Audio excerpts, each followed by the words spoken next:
Cabinet ministers undergo governance training ahead of Friday's cabinet meeting. South Sudan at UN Security reaffirms commitment to peace for democratic process.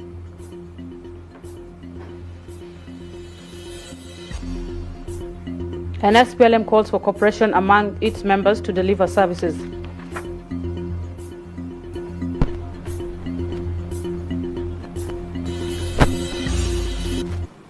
Hello and welcome. You are watching SSBC News live from Juba, Amawood, Polnang, and we begin with Republican decrees with Joyce Samson. Thank you, Awud. Good evening, viewers, and welcome to SSBC 8 o'clock news. SPLM Order Number 11 for the year 2025, relief of the first deputy chairperson of the SPLM party.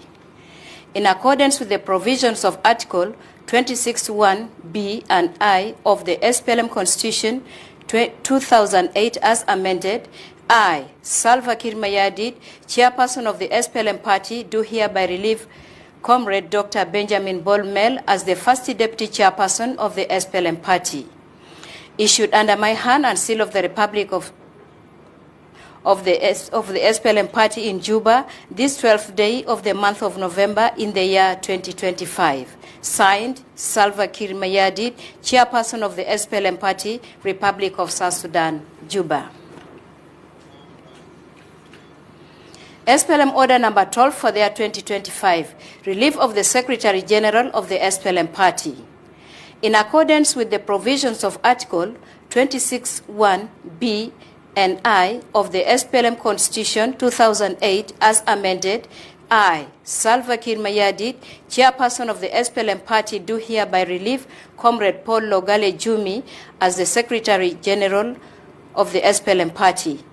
Issued under my hand and the seal of the SPLM party in Juba, this 12th day of the month of November in the year 2025. Signed, Salva Mayardit, chairperson of the SPLM party, Republic of South Sudan, Juba.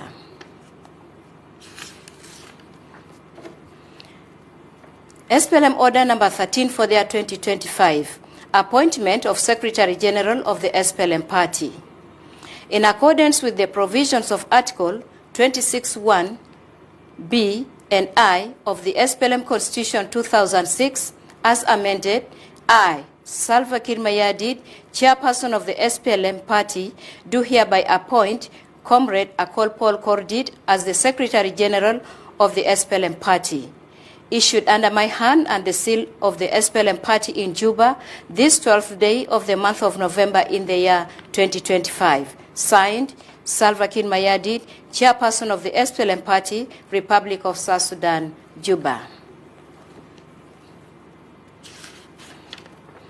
Republican Decree Number 398 for the year 2025, relief of the Vice President.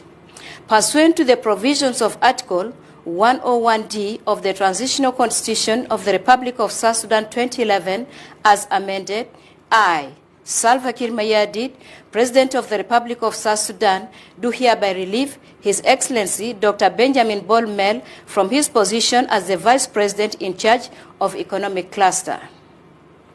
Issued under my hand and seal of the Republic of South Sudan in Juba, this 12th day of the month of November in the year 2025. Signed, Salva Mayardit, President, Republic of South Sudan, Juba.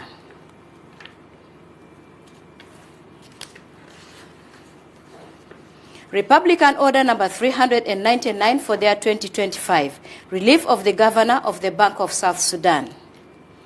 The decree, it reads, pursuant to the provisions of Articles 1827 and 182A(4) of the Transitional Constitution of the Republic of South Sudan 2011 as amended, I, Salva Mayardit, President of the Republic of South Sudan, do hereby relieve Honorable Dr. Addis Ababa Otho Akongdit from his position as the Governor of the Bank of South Sudan. Issued under my hand and the seal of the Republic of South Sudan in Juba, this 12th day of the month of November in the year 2025. Signed, Salva Mayardit, President, Republic of South Sudan, Juba. Republican Decree number 400 for the year 2025, appointment of the Governor of the Bank of South Sudan.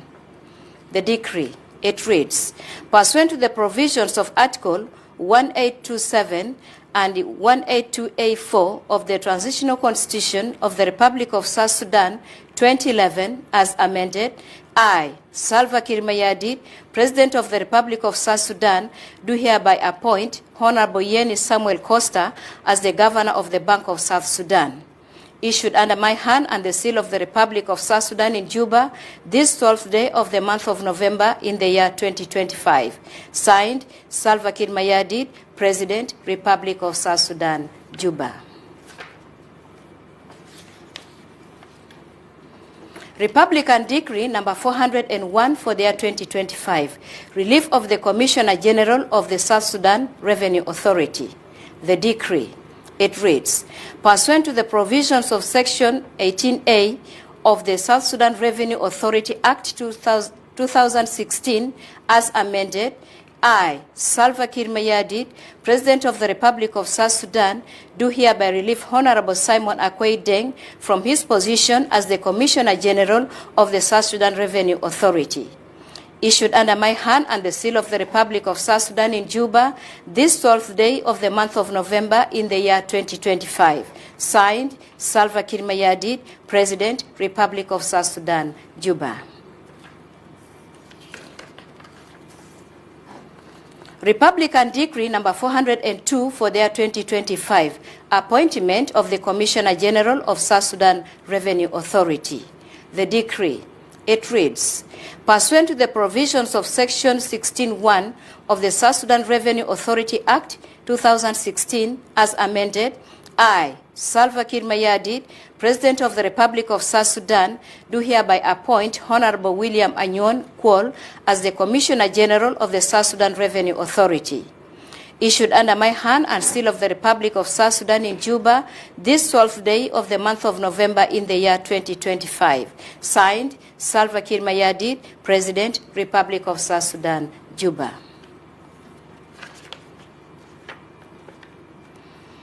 Republican Decree number 403 for the year 2025, demotion of a general to the rank of private and subsequent dismissal from the National Security Service NSS.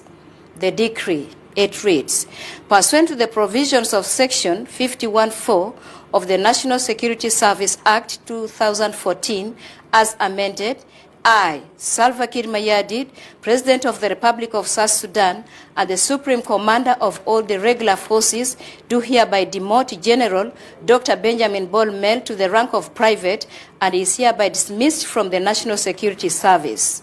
Issued under my hand and the seal of the Republic of South Sudan in Juba, this 12th day of the month of November in the year 2025.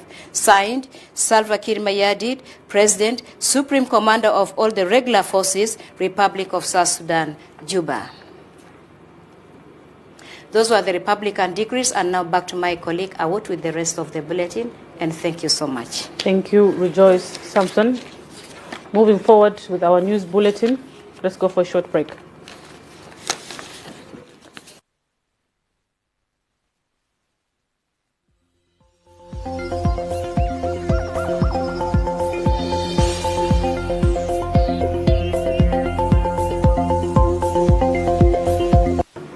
Welcome back. To proceed, the Vice President for Infrastructure Cluster, Taban Dengai, urged the people of South Sudan to embrace peace and unity for national stability.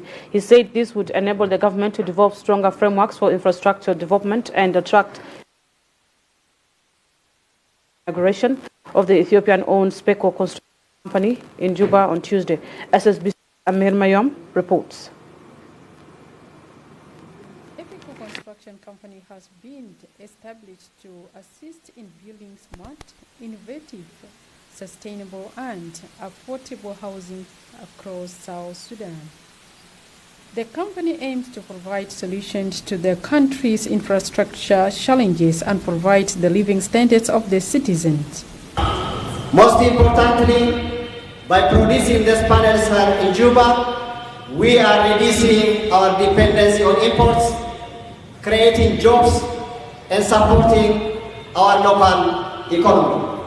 Vice President Tabandengai affirmed that the company will provide employment opportunities for the young people and enhance access to basic needs, especially education, housing and health care for the people of South Sudan.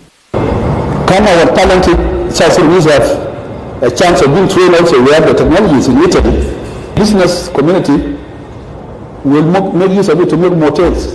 Boom International Park. So then we make hotel where the tourists go and enjoy themselves and stay for a while, then go back to their countries. You can make a lot of small hotels and motels in those remote places. You can make money. Call for producers. So there they have also stores. Because there are many of them are producing grain and they have nowhere to store. You can give affordable housing, affordable public places like schools, clinics. According to the CEO's company, Enoch Tekel, Epicos aims to deliver high-quality public services at a lower cost to strengthen the relationship between South Sudan and Ethiopia. It is a company that assists South Sudan in development. It helps it for infrastructure challenges, and also its aim is to provide the public services. This is to promote the relationship between South Sudan and Ethiopia. Amir Mayom, SSBC.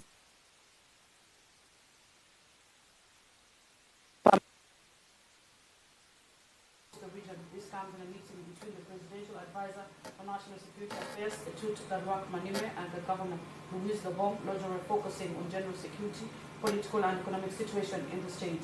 Tut encourages Governor Lodgery to continue disseminating and tranquility messages to the grassroots communities.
The presidential envoy for the Great Lakes region, Dr. James Butia Morgan, is leading a government delegation to Kinshasa, Democratic Republic of Congo, to represent President Salva Mayardit at the 9th International Conference of the Great Lakes Region Summit, scheduled to take place on 15th November 2025. Dr. Morgan departed Juba International Airport earlier today, as is expected to deliver a message from President Kiir to DRC counterparts.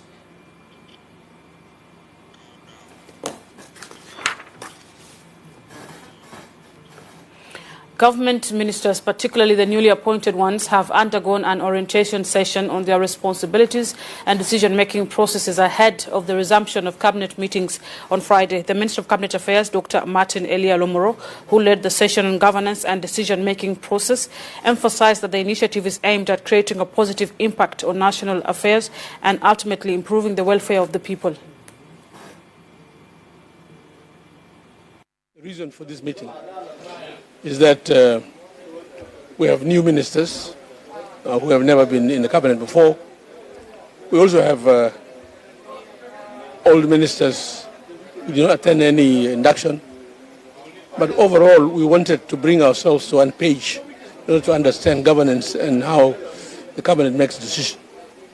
And we took them through governance, the procedures, and give them strong advice on their responsibility as ministers in how to conduct administration of the geopolitical. The government says it is intensifying humanitarian efforts to address the worsening situation of people fleeing the conflict in Sudan. According to the UNHCR, more than 1.2 million people, including returnees and refugees, have arrived in South Sudan over the past year seeking relief assistance.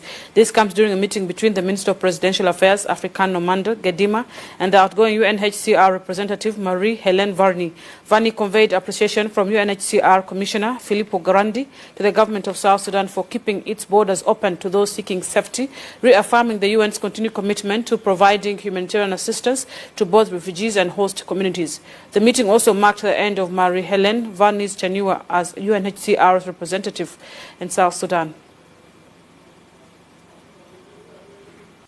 We exchanged on some of the work that UNHCR did over the past 3 years, really focusing a lot on the big shock of the arrivals of more than 1.2 million people from Sudan, refugees and South Sudanese. I also took the opportunity to share with the Honourable Minister the good wishes of the High Commissioner for Refugees, Mr. Filippo Grandi, who has been in South Sudan 3 times in the last 3 years, passing on his really appreciation to South Sudan, to the people of South Sudan for keeping the borders open and receiving so many refugees from Sudan, and also extending my particular appreciation as well and my wishes for the country, and hoping that the country will reach its potential and find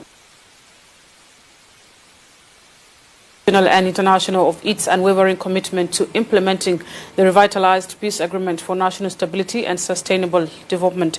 This follows a meeting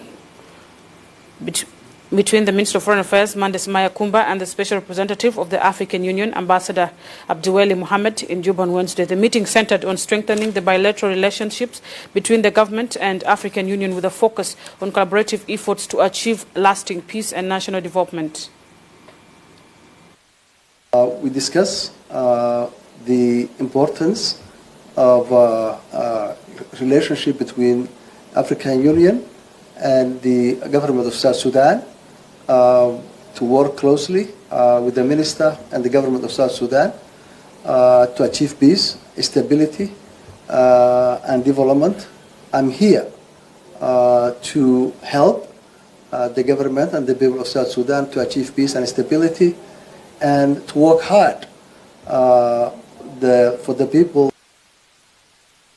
But to New York at the United Nations headquarters, South Sudan, during the UN Security Council briefing on the Secretary General's 30-day report on UNMISS activities, reaffirmed its commitment to giving peace and unity a chance to pave the way for a democratic process during the transitional period. SSBC's Mathiang Joseph reports. And I'll give the floor to the representative of South Sudan. Mr. President, distinguished members of the Security Council.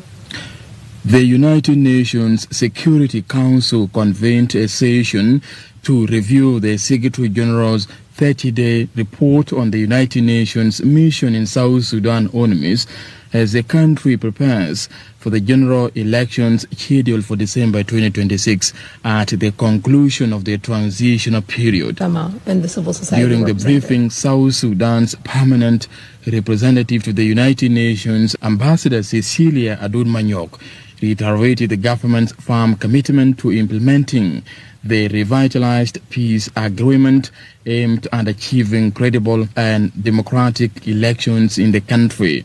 The government of South Sudan reaffirms its unwavering commitment to the full implementation of the revitalized peace agreement, despite the numerous challenges in which all of you here have mentioned. The revitalized peace agreement remains the only way out of the transition and the only way into stability in South Sudan. We remain steadfast in pursuing peace, reconciliation, and institutional reform of our government so that we could complete this transitional period. She informed the Council of the coalition government's continued efforts towards consolidating stability and promoting national reconciliation.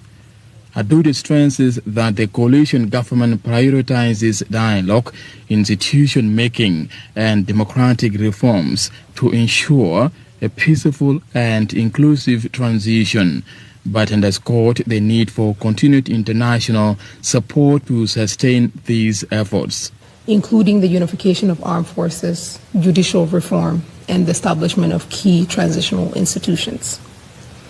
Mr. President, the recent administrative changes within the government structure has been carried out in accordance with South Sudan's sovereign, prerogative, and national laws.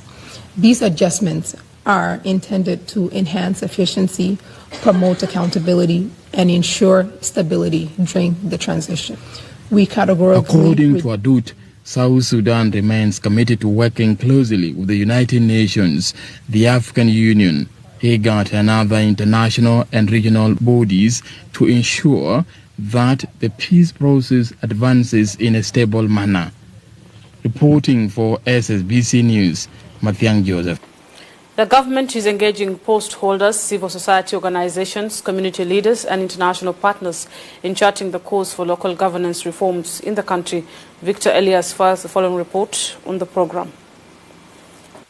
The Ministry of Federal Affairs, in partnership with the United Nations Mission in South Sudan, has opened a 3-day training workshop in Juba on local government and devolution in South Sudan.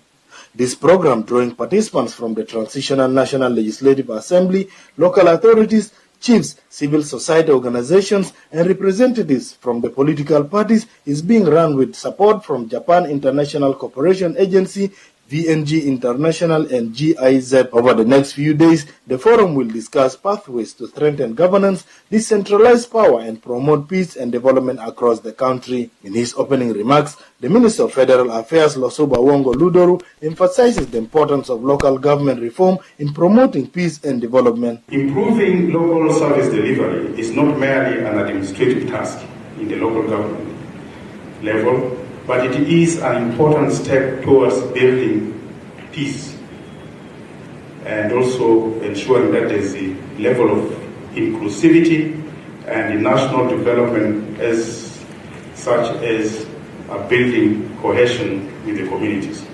The role of local government is to ensure efficiency and effective service delivery to the public. Very important. The Commission of the National Constitutional Review Commission, Dr. Yang Yer Zor, describes this workshop as an important tool in opening minds about the role of local government.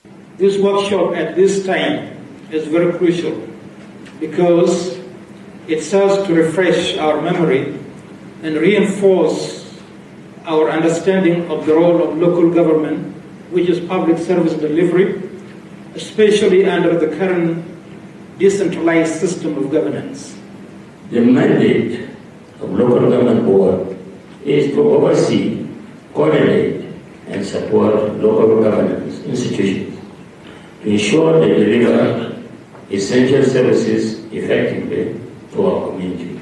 Speaking on behalf of the reconstituted Joint Monitoring and Evaluation Commission, Berhano Kebede says establishing inclusive and democratic local government is among the core values of the Revitalized Peace Agreement. The need to establish an inclusive, effective, and democratic local governance and meaningful devolution of power and resources is the core of the Revitalized Agreement of the resolution of the conflict in the Republic of South Sudan. The Revitalized Agreement reaffirms the commitment to a federal system of government where political powers and resources are shared between the national, state and local governments. One of the objectives of this forum is to discuss prospects and challenges of local government reform and make recommendations on how this level of governance can be improved. Victor Elias for SSBC News, Juba. Reverting your attention, medical sector health authorities have taken a proactive move to improve healthcare services by initiating an assessment program on medical facilities to ascertain first-hand challenges and find practical solutions. The Undersecretary in the Ministry of Health, Dr. Kennedy Ganiko, on Tuesday led a team to assess Bentiu Hospital in Unity in the aftermath of cholera outbreak. Dr. Ganiko expressed the government's commitment to collaborating with the World Health Organization in developing better health system in the country.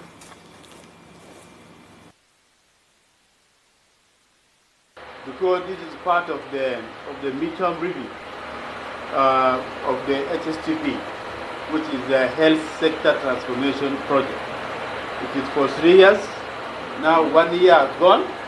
This is the second year, and the first quarter of the second year has gone. We want to come and see and evaluate the impact of this project. Has it delivered service to our people or not?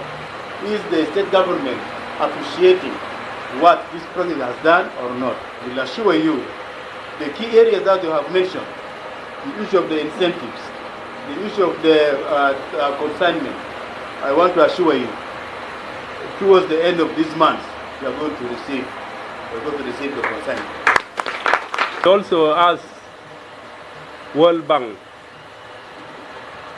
to at least cover up the challenges facing our facilities supported by HSPP. We always have delay of incentives, sometimes reach up to 4 months. I know with this visit, things will change because all of us has come.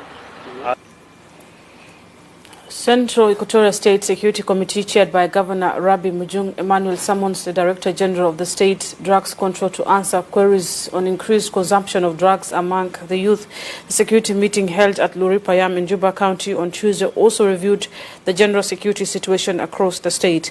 In a statement to SSBC, the State Minister of Local Government and Law Enforcement Agency, Leon Abe Brown, assures the commitment of the state government to empowering Directorate of Drug Control in combating drugs influx in the region. The Central Equatorial State Security Committee, headed by His Excellency Rabi Emmanuel, summoned the Director of the Drugs Control here. He came and explained us why they are unable to control on this drug infliction in Central Equatorial State, which we listened to that report. Among all these is the mobility. He is facing a lot of problems and challenges, the mobility, how to pursue in combating these drugs. Two, lack of cooperation also. At times when they happen to arrest, then there is also... The SPLM Third Deputy Chairman Simon Konpoch calls on Upper Nile State SPLM members to unite and adhere to the SPLM's principles in strengthening joint action to serve the citizens. He made the statement while addressing an event organized for the reception of the state SPLM chairperson Jacob Dolarot.